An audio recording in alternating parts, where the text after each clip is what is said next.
somos algunos. Buenos días a todos, acá seremos 12 personas en el auditorio. La idea hoy es de hablar un poco de generalidades de electrocardiograma, orientado hacia toda la gente del personal de enfermería de la institución y quien se quiera sumar a este pequeño curso que estamos desarrollando desde la institución, la unidad coronaria de la Clínica Pasteur, y a cargo del servicio de la residencia de cardiología de la clínica. Bien, yo hice la clase tratando de hacerla lo más ameno posible. Por ahí este programita se llama Prezi, y por ahí se me van a ir algunas diapos mal. No se preocupen que voy a tratar de orientarlos un poco. Para hablar un poco de la introducción, debemos saber que el corazón funciona con básicamente el acoplamiento de estímulos eléctricos y el desarrollo de respuestas mecánicas. ¿Sí? ¿Y qué es el electrocardiograma en sí? Es un registro gráfico de los potenciales eléctricos del corazón. Tenemos que saber que esto históricamente lleva muchos años desarrollándose el método, siendo el primero registrado a tener el electrocardiograma humano, porque antes se realizaban, se experimentó muchos años en animales. El primer electrocardiograma humano lo obtuvo un médico de nacionalidad inglesa, Waller, de apellido, en el año 1987. Él presenta este proyecto en unas jornadas en Ginebra, y en esa jornada estaba un médico holandés que se llama William Einthoven, y es a quien le debemos básicamente el perfeccionamiento de la técnica. Einthoven durante 20 años perfeccionó el método, inventó un galvanómetro, y logró obtener los electrocardiogramas de modo muy similar a los que tenemos hoy en día. Sus hallazgos fueron tan relevantes para la medicina que en el año 1924 se le otorgó el Premio Nobel de Medicina.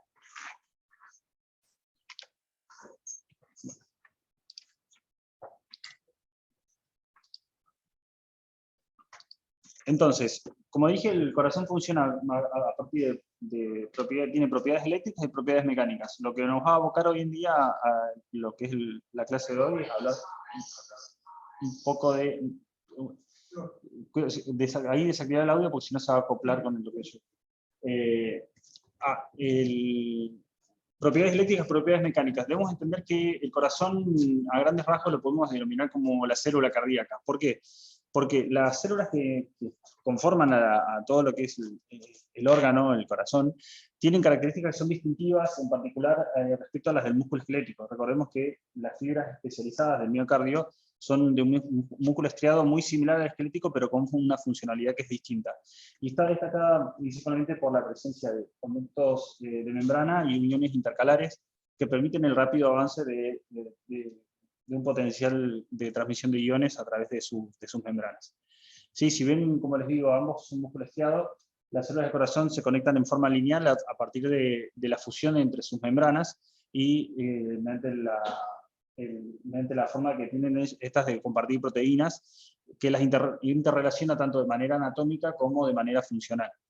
Las uniones estas se conocen como discos intercalares y permite, como les decía, que los iones se muevan a través de ellas con mayor facilidad y que un estímulo se propague de una célula a otra de modo muy veloz. Bien. Y por eso es que este sustrato fisiológico que tiene el músculo cardíaco con sus uniones intercalares hace que nosotros hablemos de que el miocardio se funciona como un sinsitio, es decir, como una unión, como si fueran una sola cosa. Acá tengo una imagen para que puedan ver, ¿sí?, que si un estímulo eléctrico alcanza alguna parte del corazón, se va a transmitir libremente por todo el miocardio hasta que se logre despolarizar en su totalidad. En breve vamos a hablar un poquito acerca de qué nos referimos con despolarización.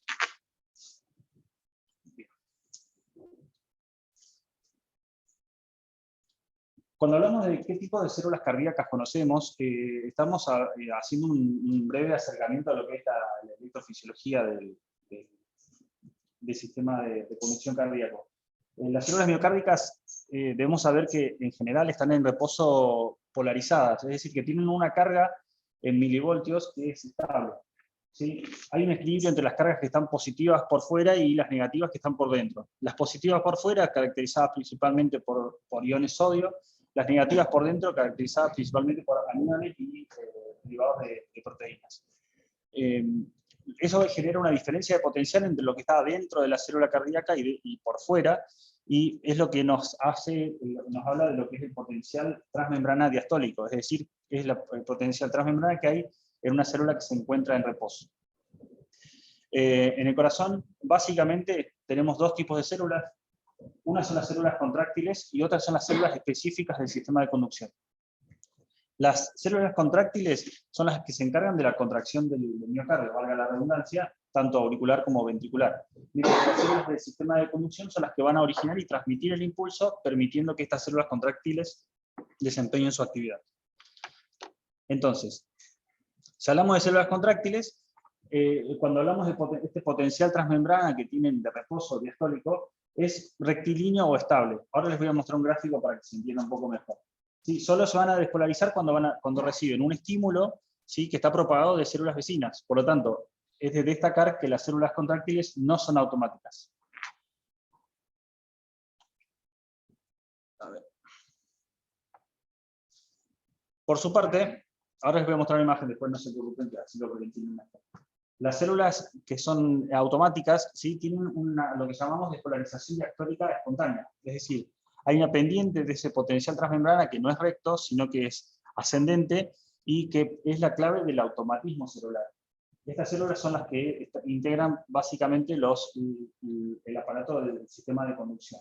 ¿Sí? El nodo sinusal es la estructura que tiene una pendiente diastólica más pronunciada, más rápida, y es la que hace de marcapasos del corazón. Las células que se encuentran por debajo, tanto en el nodo auriculoventricular como en las fibras de Purkinje, tienen un automatismo menor y tienen una curva ascendente del potencial de transmembrana que es más lenta. Bien, recordemos, el nodo sinusal en nuestro organismo es el que comanda el ritmo cardíaco. Pero si fallara esta orden que envía el nódulo sinusal, tenemos estructuras por debajo que harían una especie de reaseguro de lo que es la frecuencia cardíaca intrínseca del ser humano. Entonces, las estructuras que están por debajo, por ejemplo, del nódulo auriculoventricular y la fibra de Purkinje, podrían eventualmente generar una descarga a una determinada frecuencia cardíaca que siempre va a ser menor. ¿Está? Ahora van a entender un poquito mejor de a qué me refería con eso de las curvas de potencial de membrana. ¿Sí?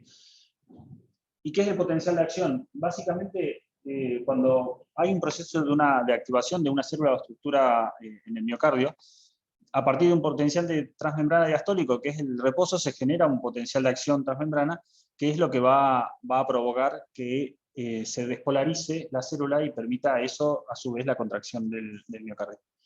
Debemos saber que el potencial de acción va a ser distinto en base a de qué tipo de célula hablemos. Tenemos dos tipos de células, unas son las contráctiles y otras son las células específicas del sistema de conducción, y cada una tiene un potencial de acción que es característico. ¿Sí? En las células contráctiles tiene un ascenso rápido y en las células del sistema de conducción es más bien lento. Entonces, si acá les represento en este de arriba, que les voy a mostrar ahora, el potencial de acción de una célula contráctil. A modo gráfico sería esto. Acá, bueno, por ahí los que están acá en el auditorio no lo van a ver mucho porque está como... Pero en la pantalla se ve bien. El potencial de acción de una célula contráctil tiene básicamente 4 etapas, 4 fases. La fase 0 es la fase que llamamos el potencial de transmembrana, el diastólico.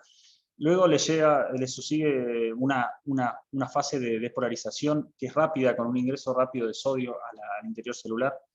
Seguido de una etapa 1, que es donde inicia una repolarización temprana de la célula, y una fase de meseta, que es la fase 2, que está caracterizada principalmente por el ingreso de calcio al interior celular. A esta le sucede una fase 3, que es de salida de potasio principalmente, y una fase 4, que es la que lleva al equilibrio iónico del interior celular, para volver a encontrarse en la fase 4, que es justamente de la fase de reposo. Por su parte, fíjense que, como les decía, acá les muestro una imagen, que el potencial de transmembrana que tiene una célula contráctil es rectilíneo, ¿sí? Mientras que si uno tiene en cuenta el potencial de acción que tienen las células del sistema de conducción, las células automáticas, fíjense que, le hago suma de esta imagen, Esta es una célula, este es el potencial que podría marcar tranquilamente el sistema de conducción desde el nodo sinusal, células del nodo sinusal, y fíjense que este potencial marcapasos es el potencial ascendente diastólico que genera una despolarización espontánea de la célula y que marca este ritmo que, a una frecuencia intrínseca que tienen las células según el lugar anatómico en el cual se encuentran. Es una fase 4 que es de potencial marcapasos, una fase 0 que es la de despolarización y una fase 3 que es de repolarización, una fase 4 nuevamente que es la que da la característica básica del ritmo que puede generar la estructura dependiendo de qué lugar de la anatomía estemos hablando. Es decir, una vez que vimos eso, que es básicamente un poco de electrofisiología básica, les paso a contar un poquito qué es el sistema de conducción en sí, que es lo que más o menos estuvimos hablando. El sistema de conducción básicamente está caracterizado por miocardio que es especializado y que tiene como característica principal el automatismo. Es decir, que van a generar una despolarización espontánea que va a promover la contractilidad del miocardio finalmente. Está caracterizado por varias estructuras, a saber, el nodo sinusal, el nodo auriculoventricular y las ramas, el haz de His y sus respectivas ramas. Dentro de ellos hay otras características anatómicas que les iré nombrando acá paso a paso. El nodo sinusal es una estructura muy pequeña, de 15 milímetros, que está localizado en la aurícula derecha, de localización epicárdica. Está inervado por el décimo par, que es el nervio neumogástrico, y los pares espinales de T1 a T4. Tiene una irrigación que está dada por una rama de la arteria coronaria derecha en 60% de los casos, que se llama arteria del nodo sinusal, y tiene una frecuencia intrínseca, un automatismo que se da entre 60 y 100 latidos por minuto. Y es el que hace de marcapasos del corazón. De ese nodo sinusal hay numerosos estudios que hablan acerca de qué haces emergen desde él hacia diferentes estructuras anatómicas del corazón. El único haz documentado anatómicamente es el haz de Bachmann, que es un haz interauricular que conecta la aurícula derecha con la aurícula izquierda. A su vez, se cree, en realidad, al menos electrofisiológicamente, que existen 3 tractos de conducción más rápida dentro de la aurícula derecha, y que son el tracto internodal anterior, el tracto internodal medio, o tracto de Weichenbach, y el tracto internodal posterior, que es el Torel, y que ambos van a confluir en el nódulo auriculoventricular, que es la siguiente estructura que les menciono. El nódulo auriculoventricular es un poquito más pequeño que el nodo sinusal, es de localización endocárdica en la aurícula derecha también, y está inervado por el mismo par craneal, que es el décimo, y las ramas espinales de T1 y T4. Tiene una irrigación propia, que es la arteria del nódulo auriculoventricular, y generalmente está dada por la arteria coronaria derecha, y da todo esto para mis compañeros de la residencia. Esto es de lo que determina la dominancia. La irrigación del nódulo auriculoventricular determina la dominancia cardíaca, y cuando hablamos de que un paciente tiene una dominancia derecha es porque generalmente este nódulo auriculoventricular está irrigado por la arteria coronaria derecha. Y si es izquierda, en un 15% de los casos es por la arteria circunfleja. Tiene un automatismo que es menor que en el caso del nodo sinusal, que dijimos que era 60-100, en este caso tiene 30-60 latidos por minuto, y tiene un retraso fisiológico en su conducción, que es lo que se denomina una característica propia de este nodo, que se llama conducción decremental. Por su parte, del nodo auriculoventricular, ahora les voy a mostrar una imagen así se entiende mejor. Del nodo auriculoventricular tenemos las fibras, sabemos que las fibras de Purkinje conforman un haz que se llama haz auriculoventricular o haz de His, que es cortito, se los voy a ir mencionando por acá. Tiene una conducción unidireccional. El haz de His tiene un tamaño corto, pequeño, se localiza en el tabique interventricular, está irrigado por una arteria del nódulo auriculoventricular y por ramos septales de la arteria descendente anterior. Luego de ese pequeño tracto interventricular del haz de His, se originan 2 ramas, una izquierda, una derecha. La rama izquierda en particular tiene 2 fascículos, un fascículo anterior y un fascículo posterior. Solamente recordar que el fascículo anterior es muy sensible a la isquemia, mientras que el fascículo posterior, por tener doble irrigación, es más bien resistente. La rama derecha de las de His se dice que es mucho más fina, discurre por el tabique interventricular, atraviesa una estructura que se llama bandeleta moderadora. Eso no hace falta que lo pensemos demasiado, y tiene varias porciones, una porción valvular, una porción que es papilar, y una porción septomoderadora, que es donde finaliza este haz de His. Esta rama derecha de las de His, perdón.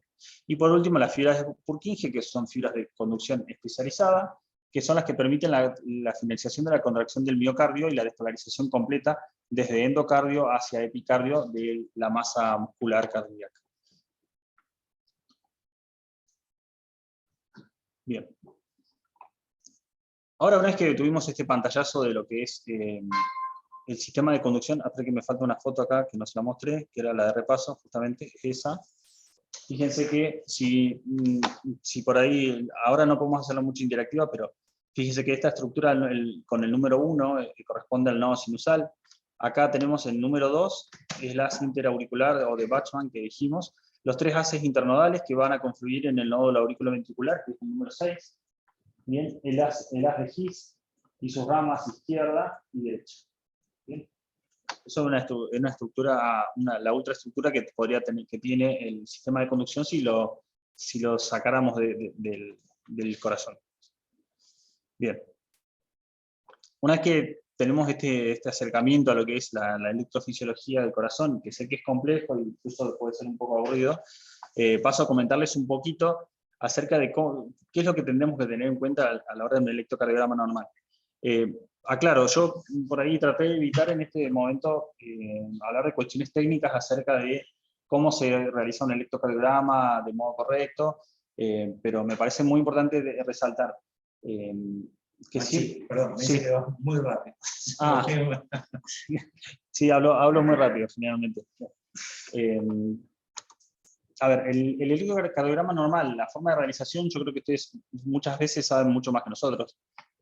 La idea que yo tengo de esto es hablar un poco acerca de lo que se puede escapar de ustedes en cuanto al conocimiento. Yo no puedo enseñar a ustedes cómo se hace un electro, porque creo incluso que lo hacen mejor que nosotros. Bien. Siempre lo único que destaco es respetar la intimidad del paciente, eso me parece muy importante. Otra cosa que yo destacaría mucho es acerca de que yo sé que hay mucha gente que conoce mucho de electrocardiograma siendo enfermero, y hay gente que capaz que le conoce más. El enfermero que conoce mucho más, a la hora de realizar un electrocardiograma y ver quizás alguna alteración que les resulte un diagnóstico que sea malo para el paciente, tratemos de evitar las expresiones de asombro o de susto, porque siempre la prioridad es calmar al paciente en ese momento, ¿sí? Y obviamente tener la alarma, este curso se basa justamente en tener la alarma justa para poder avisarnos o avisar al personal médico de que hay algo que no es normal y que lo han detectado a tiempo. Que muchas veces la alarma va más del lado de ustedes que nuestra, ¿sí? Ustedes son los que están más o viendo un monitor o están en contacto permanente con los pacientes. ¿Bien? Sí, es importante lo que dice Maxi, que evitar por ahí caras de asombro o comentarios cuando hay un paciente que le hacemos un electro y podemos detectar algo, y sobre todo cuando el paciente está sintomático, ¿no? En ese momento que está con dolor de pecho o algo, evitar comentarios y caras de susto o de preocupación para llevarle un poco de tranquilidad a la persona. Bien, dicho eso, básicamente paso a comentarles. El electrocardiograma es, como le dijimos al principio, es una representación en papel de la actividad eléctrica del corazón. ¿Sí? El papel tiene unas características que son imprescindibles y que cuando preparaba esta clase me daba curiosidad que si uno lee bibliografía de otros países, te hablan de que antes se hacía con papel el electrocardiograma y que ahora ya se está dejando de usar. Y en realidad en Argentina no. En Argentina y todo lo que es América Latina, la verdad que el uso del papel es cosa de día a día. En muchos países existe incluso la transmisión informatizada directamente del electrocardiograma. Se conectan las derivaciones y la información va por un cable vía internet o vía web hacia una pantalla en la cual vemos el registro. En nuestro país no es así, nosotros usamos un papel que es termosensible y que está configurado de la forma que ustedes ya saben, ¿sí? Destaco, el papel está milimetrado, ¿sí? Cada cuadrado pequeño mide 1 milímetro por 1 milímetro, y cada 5 cuadrados pequeños hay una línea más gruesa, ¿sí? Que va a definir lo que es un cuadrado grande que mide 5 milímetros. ¿Bien? En el eje vertical, ahora voy a mostrar una imagen de esto. El eje vertical del papel mide la amplitud de la corriente eléctrica y está medida en milivoltios. Por norma, 10 milímetros de altura es 1 milivoltios, es decir, que un cuadradito pequeño corresponde a 0,1 milivoltios y cada cuadrado grande va a corresponder a 0,5 milivoltios. En el eje horizontal, ¿sí? Medimos tiempo. En un electrocardiograma estándar que corre, ¿sí? Una velocidad de 25 milímetros por segundo, 1 milímetro horizontal va a equivaler a 0,04 segundos, o lo que es lo mismo decir 40 milisegundos. Y un cuadrado grande va a equivaler a 0,20 segundos o 200 milisegundos. Bien, esto es la velocidad normal que debería estar configurado el papel, ¿sí? El equipo, en realidad. Esta es la imagen más práctica que encontré para mostrarles esto de lo cual estoy hablando. Fíjense, no sé si se ve, pero este cuadrado pequeño mide 0,1 milivoltios. Este milímetro representa 0,1 milivoltios y esto representa 0,04 segundos o 40 milisegundos. Cada 5 cuadrados se marca una línea que es mucho más gruesa que determina un cuadrado grande. Fíjense que es de 5 por 5. ¿Bien? 5 cuadrados de altura, 5 cuadrados de ancho. Y esto representa 0,5 milivoltios y 200 milisegundos, o lo mismo que decir 0,2 segundos. ¿Bien? A ver, entonces creo que sí, la que sigue es esa. Sí. En realidad, sistemática de interpretación, esto es lo que les quería comentar. Siempre, esto va tanto para enfermeros como para médicos. Siempre que vamos a evaluar un electrocardiograma, sea normal, sea patológico, tenemos que tratar de ordenarnos y no ir directamente al trastorno, aunque sea muy obvio. ¿Bien? Lo ideal, en principio, sería calcular ritmo y frecuencia cardíaca, después ver intervalos y el segmento PR, después ver el intervalo QT, después ver la onda P, después ver complejo QRS, después ver los segmentos ST y las ondas T y U, y finalmente calcular el eje eléctrico. Todas estas ondas que están en el electrocardiograma se las voy a pasar a mostrar ahora en breve. Entonces, vamos a hablar un poquito de ritmo y frecuencia cardíaca y al final ondas e intervalos. En cuanto al ritmo y frecuencia cardíaca, tenemos dos preguntas a resolver, ¿sí? Primero es saber qué es lo normal, ¿sí? ¿Qué es un ritmo sinusal? ¿De qué hablamos cuando decimos que algo tiene ritmo sinusal? Y lo siguiente es cómo calculamos la frecuencia cardíaca. Si ustedes se fijan en esta imagen, esta es una imagen que tranquilamente podrían ver ustedes en un electrocardiograma. ¿Y a qué corresponde cada onda del electrocardiograma? Fíjense que la onda P, que es esta que le estoy marcando acá con el puntero, corresponde a la despolarización de la aurícula. Recordemos, el estímulo se inicia en la aurícula derecha, desde el nodo sinusal, y desde ahí se propaga hacia todo el músculo cardíaco. Entonces, la onda P corresponde a la despolarización de la aurícula.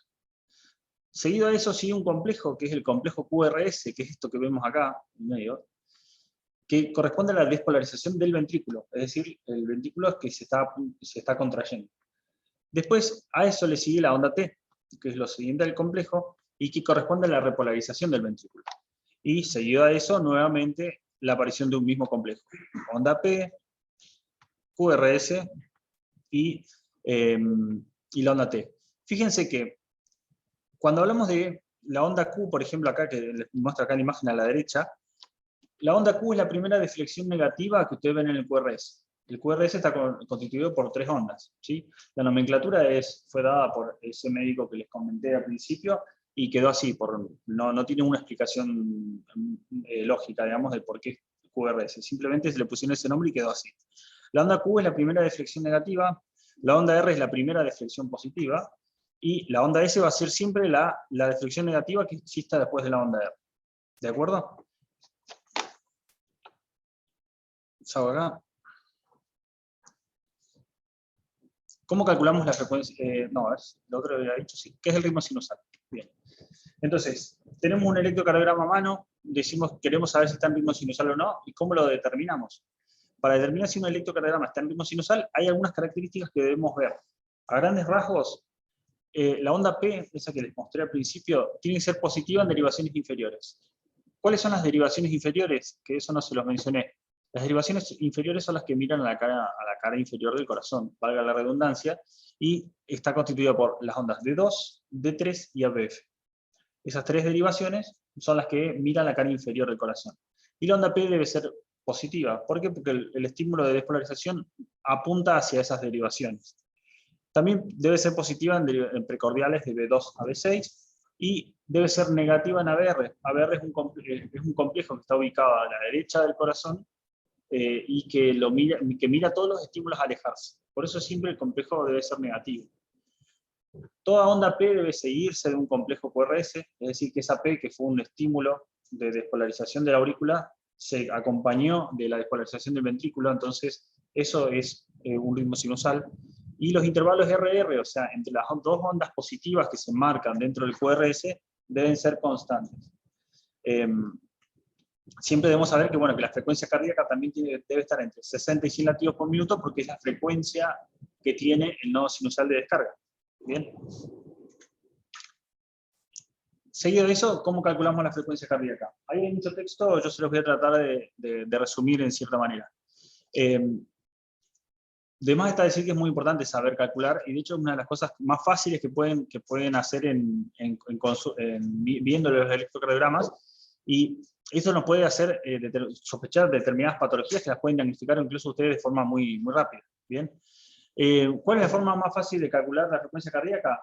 Parece una pavada, pero es cierto que ver el valor que les muestra el electrocardiograma es una forma muy, muy simple, y que muchas veces les puede salvar las papas a más de uno, a nosotros también, ¿sí? Entonces, el análisis automático que muestra el electrocardiograma de la frecuencia cardíaca es bastante fiable, y debemos tenerlo en cuenta. Ahora, es muy importante que sepamos calcularlo, porque a ver, si bien todos los aparatos de hoy en día tienen un cálculo estimado de frecuencia cardíaca, es muy importante que sepamos diagnosticarlo para, a la hora de ver el electrocardiograma, si nos deja dudas, saber qué frecuencia cardíaca es la que tiene mi paciente. Entonces, acá tenemos dos situaciones. ¿Qué pasa con la frecuencia cardíaca en pacientes que tienen ritmo regular? ¿Y qué pasa en pacientes que tienen ritmos irregulares? Por ejemplo, pacientes con fibrilación auricular, que tienen un ritmo que es irregular y bastante caótico. Entonces, en ritmos regulares, debemos tener en cuenta que el número mágico para hablar es 300. ¿Qué es lo que tenemos que tener en cuenta? Que en un electrocardiograma normal, por cada segundo hay 5 cuadrados grandes. ¿Bien? Entonces en un minuto más o menos, haciendo la cuenta, van a ser 300 cuadrados. Un minuto va a tener 300 cuadrados grandes. Entonces, ¿qué hacemos? Localizamos una onda R, que es esta onda positiva que ustedes están viendo ahí, ¿sí? Localizamos la onda R que coincida con una línea gruesa. Y a partir de ahí nos fijamos cuántos cuadrados grandes hay hasta la siguiente onda R. ¿Qué pasa? Lo ideal es que coincida, obviamente, la onda R con líneas gruesas. Entonces, por ejemplo, en este caso, le hago zoom acá, fíjense que tenemos una onda R que coincide con una línea gruesa, y tenemos 1, 2, 3 cuadrados. Entonces, si a 300 lo dividimos en la cantidad de cuadrados grandes, nos da que este paciente, en particular del caso, tiene una frecuencia cardíaca de 100 latidos por minuto. Pero ¿qué pasa? Debemos tener en cuenta que esto no siempre es así. Le diría que de 10 electrocardiogramas, capaz que en 7 no tienen esta característica. No tienen la suerte, porque la verdad es que deberías tener una frecuencia bastante regular a este valor, y coincidir las R con las líneas gruesas. Entonces, tenemos una alternativa para hacer eso. ¿Y cuál es? Fíjense que ahora, en lugar de hablar de 300, hablamos de 1500. ¿Sí? En este caso, lo que nos conviene es contar, en lugar de los cuadrados grandes, los cuadrados más pequeños. Entonces ahí tendríamos la forma de estimarlo de modo más fácil. Fíjense que en este caso tenemos el valor de 1500, y 1500 lo dividiríamos por la cantidad de cuadrados pequeños que tenemos entre dos ondas R. Fíjense, acá hay una onda R y acá hay otra onda R. Entonces, dividimos 1500 en la cantidad de cuadrados pequeños, que en este caso son 15. Entonces, como en este electrocardiograma tenemos 15 cuadrados pequeños, dividimos este valor, que es absoluto, que es 1500, en 15, y eso nos da una frecuencia estimada de 100 latidos por minuto. ¿Bien?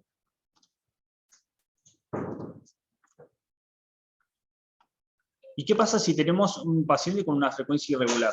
Por ejemplo, un paciente con fibrilación auricular que queremos calcular su frecuencia cardíaca. Por ejemplo, acá como le digo, fibrilación auricular. Entonces, en este caso, lo que debemos tener en cuenta es que habitualmente un electrocardiograma se registra en 10 segundos. Entonces, lo que habría que hacer es contar todas las ondas R que vimos en ese electrocardiograma, que están dentro de esos 10 segundos, y multiplicarlo por 6, y eso me daría su frecuencia cardíaca estimada. Ahora bien, si el electro no mide 10 segundos, o no sabemos cuánto mide, lo que tenemos que hacer es contar 30 cuadros grandes, que eso estima más o menos son 6 segundos, y eso se multiplica por el número de QRS por 10, y tenemos la frecuencia cardíaca aproximada. Entonces, por ejemplo, tenemos, les puse el ejemplo ahí, ¿sí? Contamos los QRS en 30 cuadrados grandes, eso representa 6 segundos. Bien, supongamos que tenemos 11 complejos, en esos 30 cuadrados grandes hay 11 complejos, y eso representaba 6 segundos. Si lo multiplicamos por 10, correspondería a lo que debería haber en un minuto. Si diríamos 11 por 10, la frecuencia cardíaca sería 110 latidos por minuto aproximadamente. Sé que resulta complejo, pero muchas veces llevarlo al papel y tener un electrocardiograma y hacerlo, facilita esto, y se darían cuenta que es mucho más simple de lo que parece. ¿Bien? Y por último, que me corresponde acá comentarles un poco en la clase, es explicarles qué son ondas y qué son los intervalos del electrocardiograma, o sea, qué es lo que vemos a la hora de analizar un electrocardiograma. Un poco ya les adelanté, ¿sí? Una onda, mejor dicho, un intervalo incluye la onda desde el inicio de la onda hasta el inicio de la siguiente. Por ejemplo, el intervalo PR lo que incluye es toda la onda P hasta el inicio de la Q. ¿Bien?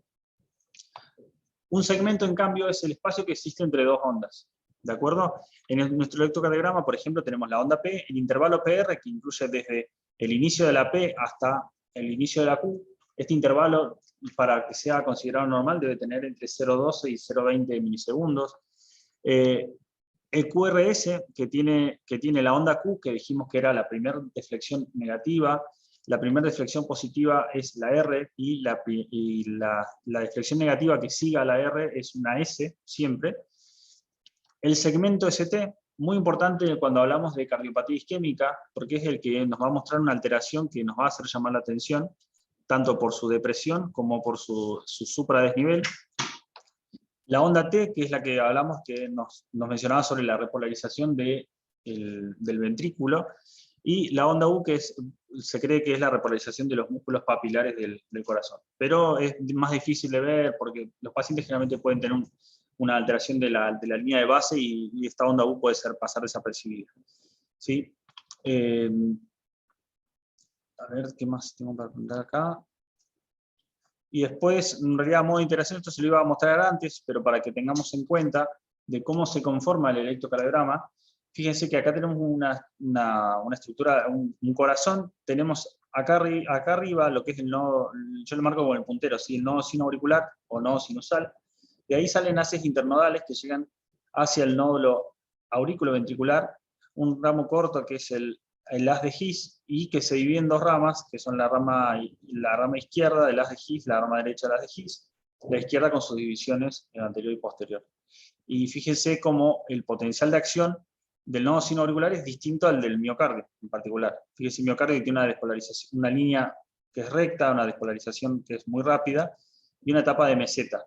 En cambio, el potencial de acción del nodo sinoauricular, como acá por ejemplo, tiene su pendiente de despolarización espontánea, que es ascendente, y un potencial de acción que es muy corto. ¿Bien?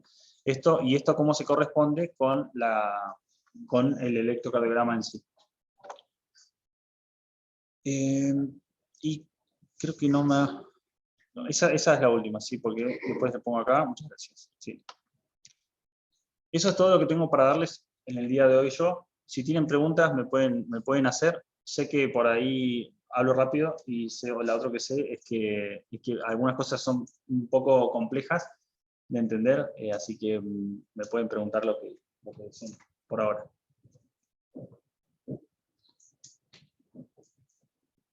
¿Alguna pregunta, consulta? Los presentes. Mira que la pregunta la hago yo. Invitados. ¿Alguna duda que se te haya generado, chicos?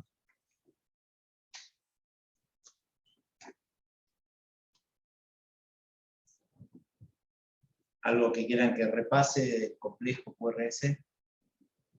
O del electro. Podría haber traído más imágenes. La No, frecuencia. porque me sugirieron que no. Bueno. Alguien dice cómo hacer el dedos largo, pero eso lo vamos a ver después, ¿no? Sí. No hay problema. De todos modos, el de 2 largos se configura el aparato, básicamente. O sea, configurás el aparato y lo mantenés. Y le pones iniciar para imprimir y generalmente tenés que... el de 2 largo es muy importante a la hora de hablar de trastornos de ritmo del paciente. Pacientes bloqueados, pacientes con FA, es muy importante que tengamos un registro de dedos para ver cómo se comporta su frecuencia cardíaca o cómo se manifiesta determinada alteración del ritmo cardíaco. Bien. Preguntan si la frecuencia cardíaca se calcula de cualquiera de las derivaciones. Sí, la frecuencia cardíaca la pueden calcular en cualquiera de las derivaciones. Yo preferiría siempre que miren la que menos dudas deje, digamos. A veces los complejos son muy pequeños. A veces, por ejemplo, dependiendo del tipo de electrocardiógrafo, tenemos electrocardiógrafos de 1 canal, de 3 canales, de 6 canales. Entonces, muchas veces capaz que en uno de 3 canales, en determinada derivación no coincide la onda R con una onda gruesa, y con una línea gruesa, y de pronto tenés en otra derivación que sí coincide y es más fácil. Siempre hay que buscarse la forma más fácil de hacerlo. Y recordar siempre que los electrocardiógrafos nuevos tienen la frecuencia cardíaca y que eso no lo podemos pasar por alto, muchas veces nos es muy útil. ¿Sí? Bien. Alguien dice que se trabó,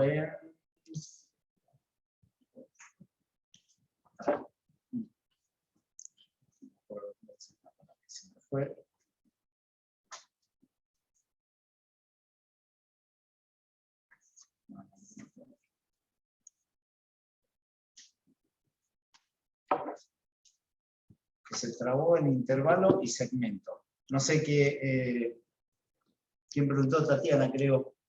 Te mostré, a ver. Me trabé en Acá. intervalo y segmento. O sea, sí. ¿Alguna duda de eso, más específica a la que queréis preguntar algo, o queréis que reitere esa parte? Les comento, ¿no? Brevemente. Bueno. A ver, cuando hablamos, siempre que hablamos de intervalo, el intervalo incluye una onda precedente. Y siempre que hablamos de segmento es una etapa del electrocardiograma que no contiene ondas. ¿Bien? El intervalo, la diferencia entre un intervalo y un segmento es que el intervalo contiene onda y el segmento no. Es así que tenemos intervalo PR, que por ejemplo que les comentaba que dura normalmente 0,12 a 0,20 segundos, o sea, 120 milisegundos a 200 milisegundos, y tenemos un segmento, por ejemplo el segmento ST, que no incluye ondas, pero que es muy importante a la hora de hablar de cardiopatía isquémica, que por ejemplo el infra-ST, que nosotros hablamos en pacientes con un infarto que llamamos subendocárdico, o el supra-ST en pacientes que están teniendo un evento coronario agudo, con accidente de placa, es muy importante evaluar esos segmentos. ¿Bien? Recordemos, de modo básico, recordar que el intervalo incluye onda y el segmento no. ¿Bien? Bien. Dice, ¿cuáles son las principales derivaciones del electro?